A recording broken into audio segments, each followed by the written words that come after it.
On Easter Sunday, April 2nd, 1972, an EB-66 destroyer flying under the call sign BAT-21 was shot down by an unexpected surface-to-air missile while flying over the demilitarized zone along the border with North and South Vietnam. The navigator, Lt Col Iceal Hambelton, was able to eject from the stricken aircraft and floated down to the ground for nearly 20 minutes before landing in a rice paddy north of the village of Cam Lo, South Vietnam.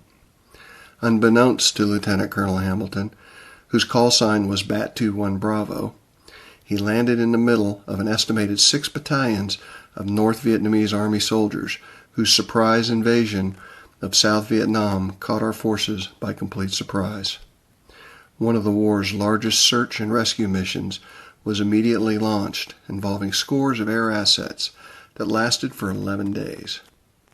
This turned out to be a costly effort, with the loss of 5 aircraft and 11 brave Americans. 2 air crewmen were captured and had to sit out the war as prisoners of war. Then Captain Harold Icke was one of the many brave airmen who dedicated himself to this rescue mission, flying as a forward air controller in a Cessna 02 Skymaster. Join this episode of Our Duty to Remember as he recounts his experience in being involved in this historic rescue effort to save an American airman. I came back to the States from Okinawa flying the F-102 and went to training at Hurlburt in Florida to learn how to fly the O2. The O2 is a push and pull propeller arrangement, 2-engine Cessna. The civilian version is the Cessna 337. The Air Force bought hundreds of them for the forward air control mission to replace the O1, the single engine O1. Though I arrived in Vietnam then after checking out in the O2 in August of 1971, moved on to Pleiku in the central highlands of Vietnam. And I flew out of Pleiku for about 6 months. We flew out both in country and out into Laos over the Ho Chi Minh Trail, and some in Cambodia, in northern Cambodia. After 6 months, I moved up to Da Nang, which was the main squadron headquarters for the forward air controllers in the northern part of Vietnam at that time, the 20th Tactical Air Support Squadron. At that time, it was fairly quiet. Vietnamization had taken over. Most American ground troops were gone from Vietnam at that time. The only real ground troops that were still there were advisors that were with the South Vietnamese units. We still had air power there, of course. We had F-4s there at Da Nang, the gunfighters, but they actually moved out as well and moved over to Thailand. So a lot of the air power had left, things were winding down, and then in the spring of 1972, which led up to the BAT-21 rescue, the North Vietnamese invaded. Not just guerrilla fighting anymore, but invaded with tanks and surface-to-air missiles and full 130 millimeter artillery pieces, big time invasion that took place. So the whole thing heated up. Everybody started flying a lot more,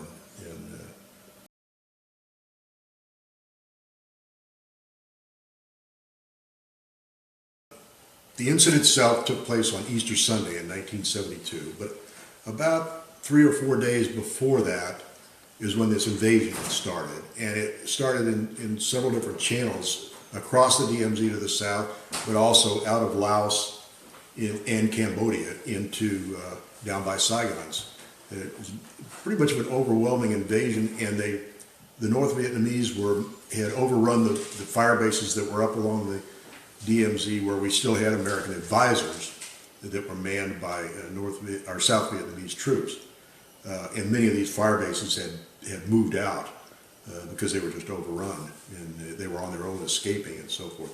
But then, so we were flying, trying to help put in strikes to help these people survive and to blunt the attack. So we'd been flying pretty heavily for about 3 days. I took off on Easter Sunday morning to another one of our forward air controllers had been shot down and had made it out to sea, and he was rescued by the Navy, and I was going to replace him in the work that he had been doing. I took off from Da Nang and got up to about to Hue, and overhead there I heard a call, SAM DMZ, which was a warning that SAM launches had been detected close to the DMZ. As I said before, they brought their surface-to-air missiles down with them, the big ones, the SA-2s and so forth. I looked up to the north because I was still quite a ways from the DMZ over Hue, but I saw the two contrails going up from the missiles and then an explosion. At first I thought it was just a self-detonation of the missiles because I hadn't seen any aircraft up there. But it turns out that one of the surface-to-air missiles hit an EB-66 call sign BAT-21 that was escorting a B-52 cell that was going to drop bombs up along or north of the DMZ, again, trying to stop this invasion that was taking place. Almost immediately, on guard channel, our emergency channel, I heard a beeper come up, so indicating that somebody had gotten out of an airplane. Bill Jankowski, another Covey FAC, and I was flying under a Covey call sign at the same time too, was immediately under BAT-21 when he ejected. Now BAT-21 was the call sign of the aircraft, and each person in that aircraft is identified as either Alpha, Bravo, Delta, and so forth. BAT-21 Bravo, Iceal Hambelton, is the only person that got out of that aircraft that we know of or ever heard from again. He was on beeper. Jankowski came up, I still have a tape with it, Bill saying, beeper, beeper, come up voice. And he started talking to Hambelton and followed him down, although he had to come get through some clouds to do that. So Bill was able to see where BAT-21 Bravo landed, and it was just north of the village of Cam-Lo, south of the DMZ, but between the village of Cam-Lo and the DMZ. So he was on the ground. He was a 52-year-old navigator, so a more senior lieutenant colonel that was stationed in Saigon, flying in the aircraft on this mission. From there, the mission evolved almost immediately, and I was performing some radio relay back to some forces at Hue and so forth, but I wasn't immediately in the immediate area where this was taking place. But within an hour or so after BAT-21 Bravo was on the ground, a Army Huey and a gunship, I can't think of the gunship name of it right now, went up to try to rescue him. They had some other people on board. They dropped them off, I think, at Quang Tri. And so the Huey had 4 people on board. The gunship had 2. They went north to try to rescue BAT-21 immediately. We're going to pick him up. Well, at the time, our intelligence wasn't real great about just how serious this invasion was. These guys flew north of Dong Ha and went north of the river at Dong Ha, and then we're going to go east out to Cam Lo to rescue him. Bad mistake, because once they crossed that river, they flew immediately into terrific ground fire, shot down the Huey with 4 people on board, and 3 guys were killed in the crash of the Huey. The 4th guy survived and was taken as a POW and survived to the end of the war. The gunship was shot up badly, but was able to make it back to, I don't know, Quang Tri or someplace like that to recover. There was more talk about rescue that day. No more rescue attempts, as I recall, were made that day. And then it evolved into a series of days of us trying to rescue. Day 2 of the rescue, I didn't fly during the day, but what happened, there were 2 major rescue attempts made with the A1Es, Sandys, and Jolly Greens to try to get to him. But in both cases, the Jolly Greens were shot up pretty badly and had to recover with battle damage back and away. Also, later in the day, on day 2, an OV-10 performing as a forward air controller and putting in airstrikes there was shot down as well. So now we had 3 people on the ground. We had Iceal Hambelton, we had 2 guys from the OV-10 on the ground. One of the guys was north of the river at Kamlo, along with Iceal Hambelton, although not in the same place. The 3rd guy was Lieutenant Mark Clark, was on the river itself, or within yards of the river, but south of the river, so they were on opposite sides of it. That night, I was flying at night, just talking to the guys and making sure that what was going on and how many troops they were seeing and so forth. And they would check in with me every hour on their survival radio. The forward air controller, Bill Henderson, who was north of the river, didn't check in at midnight. And we never heard from him again. Of course, we had no idea what happened. Turns out he was in hiding, and the North Vietnamese decided to build a fortification right where he was hiding, and they dug him out. They took him north, and he survived the war in the POW. He came home the next year in '73 when all the POWs came home. So the other 2 guys were still on the ground, and we were talking to them.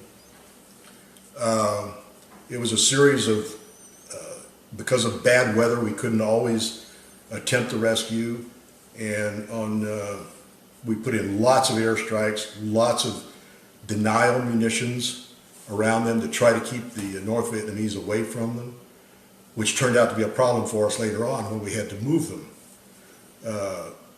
But on day 4 or 5, I think it was day 4, I was very familiar with the area, and we were going to try another rescue attempt. So I had volunteered to go up and start what we could try to pacify the area somewhat with airstrikes and so forth.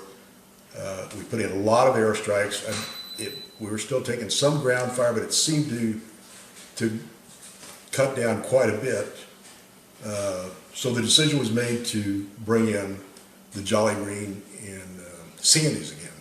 The Sandys came in first, 4 of them, I guess, and trolled the area looking for ground fire, and were satisfied that it was safe enough to do so.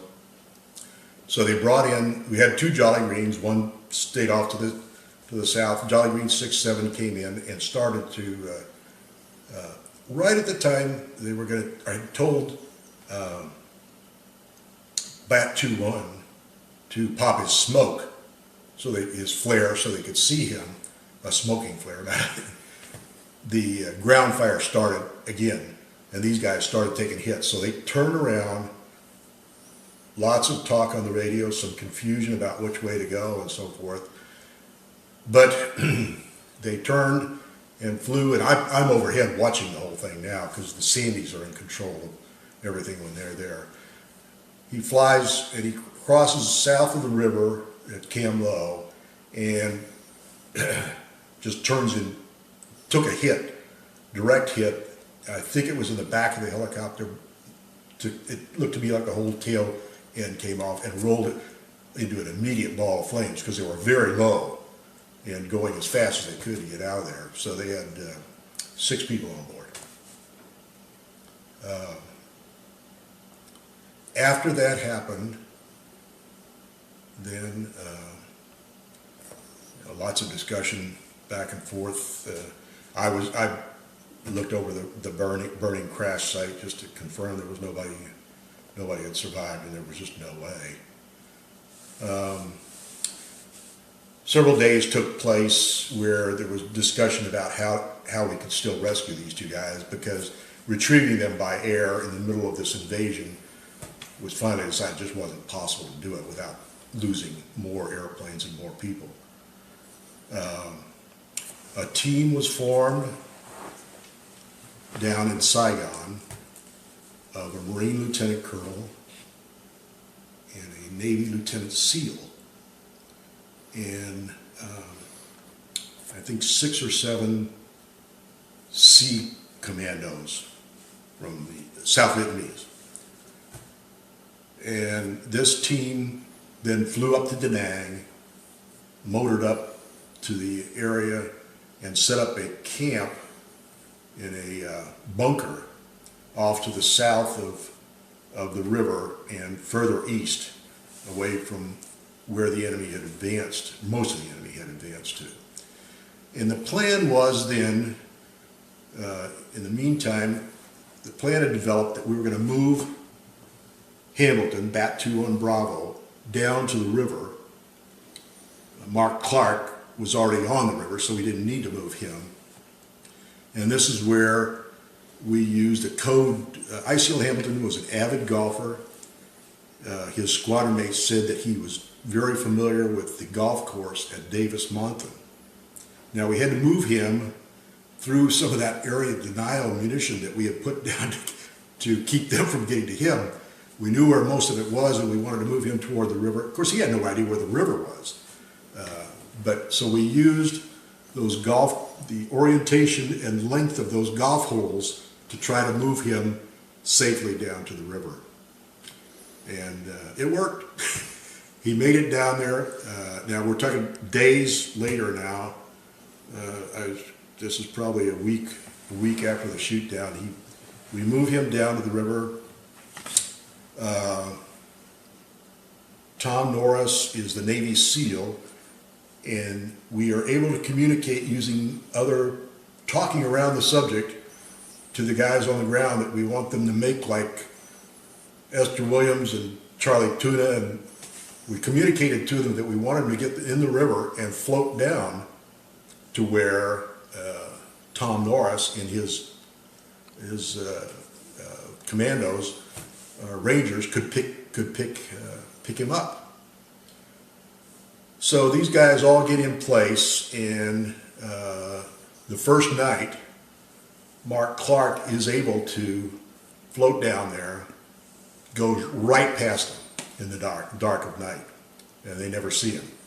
Well, again, talking back and forth, they're finally able to determine that he probably went by, and Tom and his guys are searching the riverbank, and they finally find him, which is hard to believe, but they actually found Clark and were able to take him back to their bunker, and he was evacuated back to Da Nang.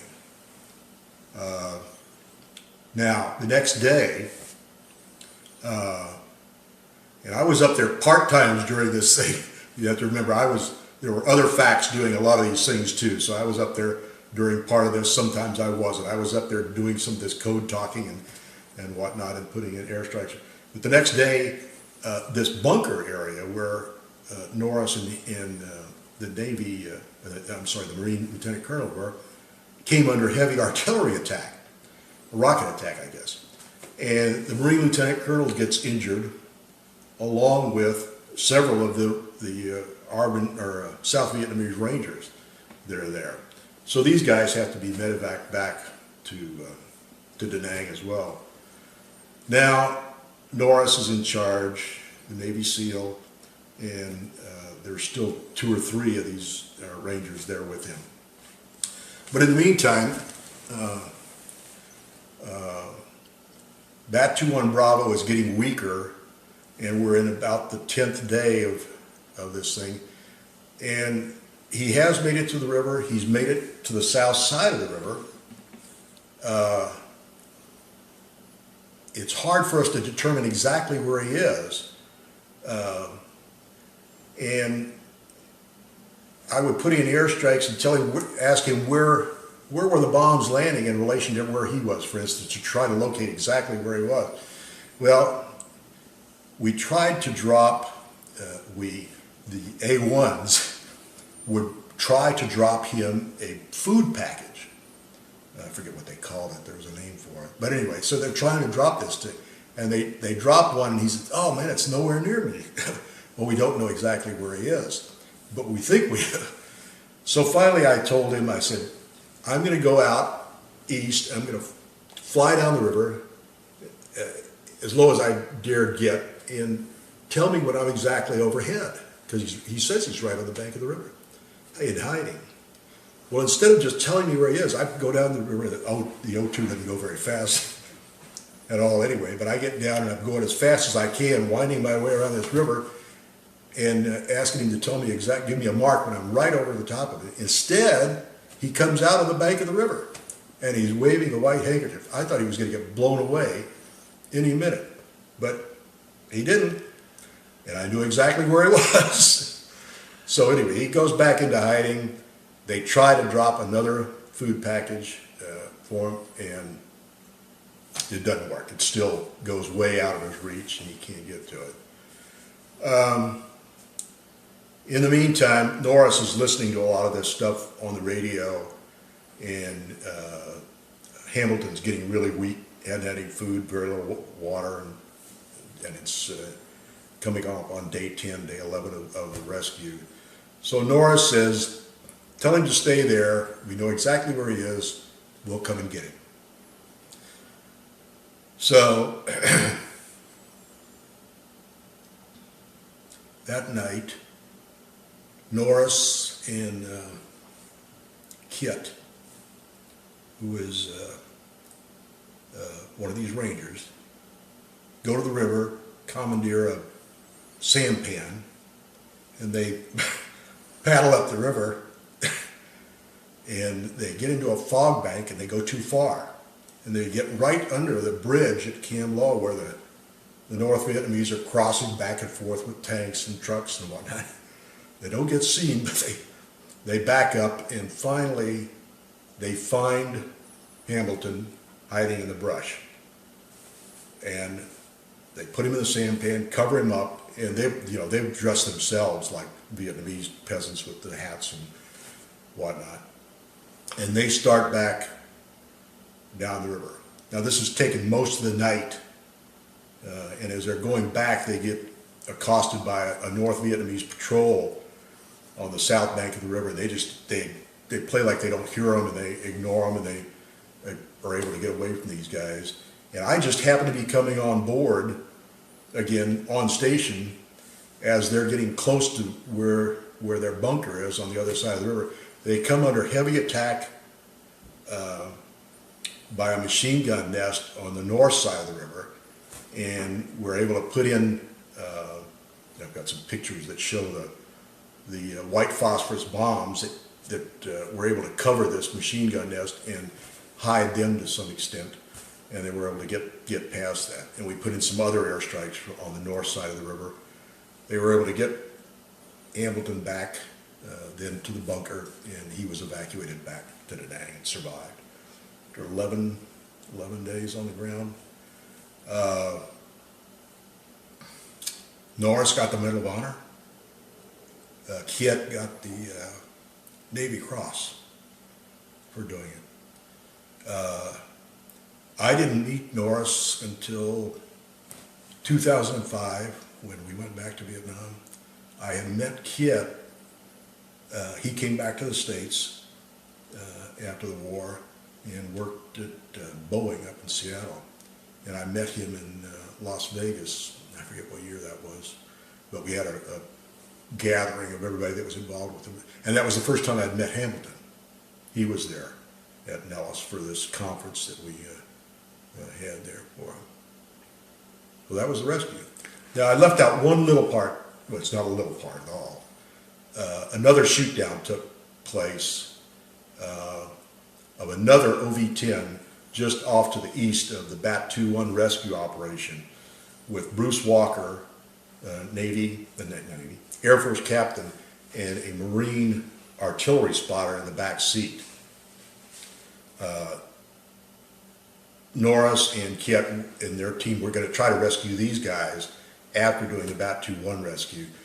after he got rescued, I went and talked to Bruce. Bruce Walker was on the ground. He gave me a flash, mirror flash, knew exactly where he was. He was trying to move out toward the water, the coastline, to get away from the North Vietnamese. Eventually, the North Vietnamese hunted him down and killed him. The Navy, the Marine artillery spotter, he's MIA. I never heard from him again, really. And no real answer as to what happened to him. Obviously, he was probably caught and captured, died in captivity, or they just shot him. Who knows? Somewhere in my readings about that episode, there was a lot made of Hambelton's prior assignments, being involved in a lot of, had a lot of knowledge of our nuclear capabilities. Was that one of the reasons they were trying to get him, or is it they just? No, I don't think so at all. It never ever came up in any briefing that I took part in as to the rescue. We rescued down pilots. We didn't leave them on the ground. I don't care if he was lieutenant colonel or second lieutenant. We just rescued them. You just didn't leave people behind. Now Hambelton has since passed away, as I think you know, ICF. He mentions a couple of times, even on this documentary that we made when we went back, you'll hear him say, well, a lieutenant colonel was worth, I don't know, he says $500,000. You know, there was not a mention of that in any of the people that were rescuing him or any of the other people. We were just trying to rescue these guys that were in trouble.